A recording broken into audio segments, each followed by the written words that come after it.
Dalam undang-undang ketidakberdayaan, semua makhluk termasuk kita, meskipun kita orang alim, meskipun kita orang pintar, meskipun kita orang hebat, tetap terikat undang-undang bahwa manusia dan makhluk Allah itu tidak berdaya, tidak berkuasa. Ya. Bahwa manusia kadang-kadang berkuasa, bahkan merajalela dan kekuasaannya itu sebenarnya dia sedang melakukan manipulasi atau eksploitasi dari pinjaman Allah kepada dia, gitu ya. Tapi sekarang dengan posisi tidak berdaya dan tidak berkuasa ini, kita dikasih Tuhan solusi yang namanya takwa. Takwa itu kewaspadaan total, kewaspadaan mondial, komprehensif terhadap apa saja.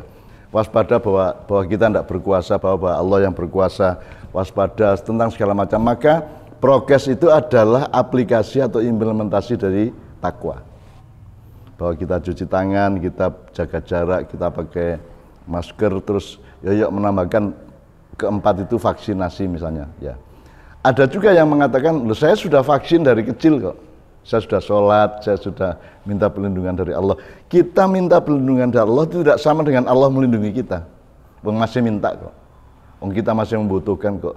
Bahwa fakta perlindungan itu kan lahirnya dari Allah, datanya dari Allah, bukan dari kita. Kita kan hanya bisa meminta, mengharapkan, memohon.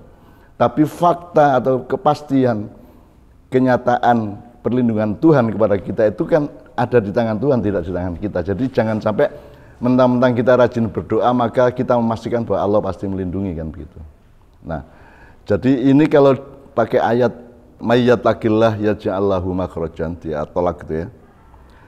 Barang siapa bertakwa kepada Allah, maka Allah akan memberi jalan keluar, wa yarzuqhu min haitsu la yahtasib, dan akan memberi rizki melalui jalan yang tidak diduga atau tidak bisa dihitung oleh manusia, gitu ya.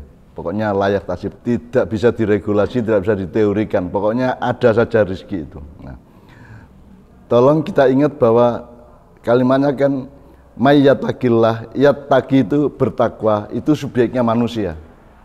Ya. Kan Tuhan tidak perlu bertakwa, yang bertakwa itu kita kepada Tuhan. Terus yaj'allahu makhrajan. Yaj'al itu membikin atau membangun atau memberikan atau yang ngasih ya. Membikinkan jalan keluar, makhraj. Nah, kalau yattaqillah tadi itu subjeknya kita, maka yaj'allahu makhrajan itu subjeknya Tuhan. Jadi jangan kita ambil alih Tuhan dari kata yaj'allahu tadi itu. Yang bisa kasih jalan keluar itu Tuhan, bukan kita. Kita hanya bisa yattaqillah, kita bertakwa. Nah, bertakwa ini kita bisa kembangkan macam-macam. Jadi kita sekarang pakai prokes, gitu. Itu tidak hanya urusan sekuler dan kenegaraan dan kesatgasan COVID ya. Itu bagi kita urusan takwa. Kalau kita tidak waspada, maka akibatnya adalah kita bisa membahayakan orang lain atau kita mendapat bahaya dari orang lain, dan itu sebabnya terus kita juga milih untuk pakai masker ya, untuk jaga jarak, untuk bahkan sampai ke tingkat vaksinasi gitu ya. Semuanya masih tidak menentu, vaksin juga masih diragukan orang, dan ada juga yang sudah vaksin masih tetap meninggal, karena kembali ke yang kemarin bahwa yang menentukan meninggal dan hidup itu adalah Al-Muhyi dan Al-Mumit, yang maha menghidupkan dan maha mematikan. Jadi sekarang manusia, ya sudah, sekarang kita peka terhadap bahwa setiap saat kita harus bertakwa, artinya harus waspada. Dan mestinya COVID ini membuat Anda lebih sehat, karena kalau tidak ada ancaman kan kewaspadaan kita ngendelong atau turun. Nah sekarang karena ada ancaman yang mengepung betul-betul, maka kewaspadaan kita meningkat. Efeknya adalah kita lebih sehat daripada sebelum ada COVID kan gitu.